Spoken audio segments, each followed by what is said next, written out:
नमस्ते विद्यार्थी मित्रों, सिद्धि हिंदी विद्यालय यूट्यूब चैनल में आप सबका स्वागत है। जय श्री कृष्ण। वीडियो की शुरुआत करें उससे पहले एक सुंदर सुविचार, रिस्क लो या फिर बुढ़े होकर अफसोस करना कि मैं ये कर सकता था। जब उम्र हो तब वो काम कर लेना चाहिए, वरना फिर उम्र चले जाने के बाद पछताना पड़ेगा कि अगर मैंने किया होता तो अच्छा होता। इसी बेहतरीन सुविचार के साथ वीडियो की शुरुआत करते हैं। कक्षा 9 सामाजिक विज्ञान पाठ नंबर 15 जल परिवाह, मैं जयदेव जानी। इसके अगले वीडियो के अंदर हमने ब्रह्मपुत्र नदी के बारे में जानकारी प्राप्त की थी कि ब्रह्मपुत्र नदी कहाँ से निकलती है, कहाँ बहती है, उसकी सहायक नदियाँ कौन कौन सी है और फिर कहाँ को वो मिल जाती है समुद्र को। तो अभी जो तुम्हारे स्लाइड के ऊपर फोटो दिख रही है उसमें तुम लोगों को दिख रहा है कि ये तिब्बत के पास से ब्रह्मपुत्र नदी है, ये पूरी, ठीक है। ये इसको चीन में सांगपो नाम से जाना जाता है। उसके पश्चात देखा था कि कहाँ से ये यू टर्न लेती है, तो ब्रह्मपुत्र नदी नामचा बरवा जो शिखर है वहाँ से क्या लेती है, यू आकार में मुड़कर भारत में प्रवेश करती है। तो जो ये जो विस्तार है यहाँ नामचा बरवा पर्वत है, ठीक है, यहाँ से यू आकार में मुड़कर भारत के अरुणाचल प्रदेश के अंदर प्रवेश करती है। फिर यहाँ पर इसको दिहांग, उसके पश्चात दुहित और तीनों के संगम को क्या कहते हैं, ब्रह्मपुत्र कहते हैं। उसके पश्चात आगे मेघालय के अंदर प्रवेश, असम और मेघालय में प्रवेश करने के बाद बांग्लादेश में प्रवेश करते हैं, जहाँ पर इसको तीस्ता नदी भी मिलती है। बांग्लादेश में इसको किस नाम से जाना जाता है, जमुना के नाम से जाना जाता है।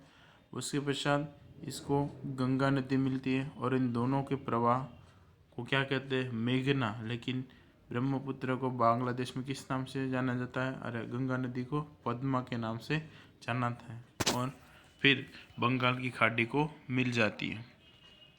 तो इतनी जानकारी हमने अगले वीडियो के अंदर प्राप्त की थी। अब वीडियो को आगे बढ़ाते हुए प्रायद्वीपीय नदियाँ। तो पश्चिमी घाट प्रायद्वीपीय नदियों का मुख्य जल विभाजक माना जाता है। पश्चिमी घाट है वो प्रायद्वीपीय नदियों का मुख्य जल विभाजक मानता है। पश्चिमी घाट पर्वतमाला दक्षिण भारत के पश्चिम किनारे दक्षिण से उत्तर दिशा में फैली हुई है।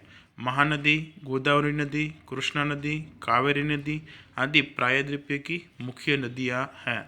कौन सी नदियाँ मुख्य प्रायद्वीप की, महानदी, गोदावरी नदी, कावेरी नदी और कृष्णा नदी, ये प्रायद्वीपीय प्रदेश की मुख्य नदियाँ हैं। तुम्हारे स्वाध्याय के अंदर प्रश्न पूछा गया है हिमालय की नदियाँ और प्रायद्वीपीय के अंतर। उसके पश्चात नीचे आप लोग जैसे ही स्वाध्याय के अंदर देखते हो तो उसमें लिखा है कि गोदावरी, नहीं ये नहीं, सिर्फ इतना याद रखो प्रायद्वीपीय नदियों के नाम, ठीक है। शॉर्ट क्वेश्चन के अंदर प्रश्न पूछे कि प्रायद्वीपीय नदियाँ कौन कौन सी है, महानदी, गोदावरी नदी, कृष्णा और कावेरी। ये नदियाँ पूर्व की ओर बहकर बंगाल की खाड़ी में गिरती है और डेल्टा बनाती है। पूर्व दिशा की ओर बहकर बंगाल की खाड़ी को मिलती है और डेल्टा बनाती है। पश्चिम घाट के पश्चिम में अनेक नदियाँ बहती है। पश्चिम घाट के पश्चिम में अनेक नदियाँ बहती है, जिसमें नर्मदा और तापी जैसी बड़ी नदियाँ पूर्व से पश्चिम की तरफ बहकर अरब सागर में गिरती है। और अनेक नदियों के अंदर पश्चिम घाट की दो मुख्य नदियाँ हैं, जिसका नाम क्या है, नर्मदा और तापी। और इन दोनों के बारे में आप लोग जानते हैं क्योंकि ये दोनों नदी हमारे सूरत में से गुजरती है। तो चलो इन दोनों नदियों के बारे में विस्तार से जानकारी प्राप्त करते हैं। नर्मदा नदी, तो नर्मदा नदी मध्य प्रदेश में अमरकंटक के पास से निकलती है। नर्मदा नदी कहाँ से निकलती है, मध्य प्रदेश के पास अमरकंटक से निकलती है। वह पश्चिम दिशा में एक दरार घाटी से होकर बहती है। जबलपुर के संगमरमर की चट्टानों के प्रदेश से होकर बहती है।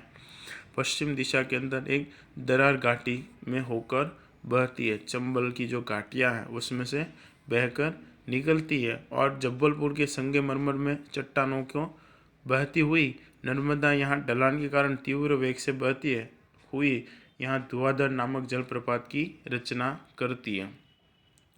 और ये जैसे यहाँ से निकलती है आगे जाके तीव्र बहाव से बहती है, इसलिए आगे चलकर ये किसका निर्माण करती है? धुआंधार जलप्रपात की रचना करती है। एक झील है धुआंधार, ये जो नर्मदा जिले के अंदर आई है। सूरत से वडोदरा की ओर जाते हो स्टेच्यू ऑफ यूनिटी, तो वहाँ से आगे ही जाते ही ये आता है जलप्रपात जिसका नाम है धुआंधार।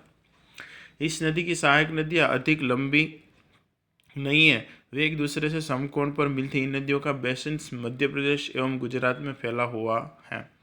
और इसकी सहायक नदियों का बेसिन, ज़्यादातर नर्मदा नदी का पानी कहाँ पर आया हुआ है? मध्य प्रदेश में और गुजरात में फैला हुआ है। नर्मदा नदी की लंबाई लगभग 1312 किलोमीटर है। और नर्मदा नदी की लंबाई कितनी है? 1312 किलोमीटर। तुम्हारे स्वाध्याय के क्वेश्चन दूसरे का क्वेश्चन दूसरा, नर्मदा नदी बेसिन, तो इसके अंदर आप लोगों को इतना लिखना है कि नर्मदा नदी अमरकंटक से निकलती है, फिर संगमरमर और जंबलपुर में बहती हुई आगे धुआंधार जलप्रपात की रचना करती है। नर्मदा नदी की लंबाई 1312 किलोमीटर है और नर्मदा नदी का बेसिन क्षेत्र मध्य प्रदेश और गुजरात में फैला हुआ है। इतना लिखना है नर्मदा नदी के बारे में। अब पढ़ते हैं तापी नदी। तो तापी बेसिन मध्य प्रदेश में सतपुड़ा की गिरिमाला है, यही के बैतूल जिले से तापी नदी निकलती है। और नर्मदा नदी कहाँ से निकलती है? अमरकंटक से, उसके पास में बैतूल जिला आया हुआ है, वहाँ से तापी नदी। यह नर्मदा की नदी के समांतर ही एक दरार घाटी से होकर बहती है और अंत में अरब सागर में गिर जाती है। और नर्मदा और तापी दोनों कैसे बहती है? समांतर और एक ही दिशा में बहती है और ये भी आगे जाकर अरब सागर को मिलती है। मध्य प्रदेश और महाराष्ट्र में इसका बेसिन क्षेत्र फैला हुआ है। इसका बेसिन क्षेत्र कहाँ पर है? मध्य प्रदेश और महाराष्ट्र में। सूरत में भी इसका बेसिन क्षेत्र है। तापी नदी की लंबाई लगभग 724 किलोमीटर की है और इसकी लंबाई कितनी है? 724 किलोमीटर। अरब सागर और पश्चिमी घाट के बीच का तटीय मैदान संग्रह है। यहाँ की नदियों की लंबाई अत्यंत कम है। पश्चिमी की ओर की मुख्य नदियों की लंबाई भी कम है। इन्हीं मुख्य नदियों में साबरमती और मही सागर भी या मही नदी भी है। और अरब सागर से पश्चिम घाट के बीच का तटीय मैदान कैसा है? संकरा यानी कि छोटा है। यहाँ की नदियों की लंबाई भी कैसी? अत्यंत कम है।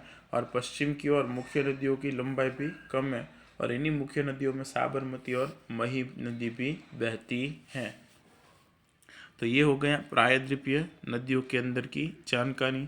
आगे की और नदियों के बारे में जानकारी इसके अगले वीडियो के अंदर प्राप्त करेंगे। इस वीडियो के अंदर नर्मदा बेसिन और तापी बेसिन की जो जानकारी दी गई है उसे एक बार पढ़ना, ठीक है, और इस वीडियो को रिवाइंड करते रहना ताकि एग्ज़ाम के अंदर आपको कोई दिक्कत ना आए।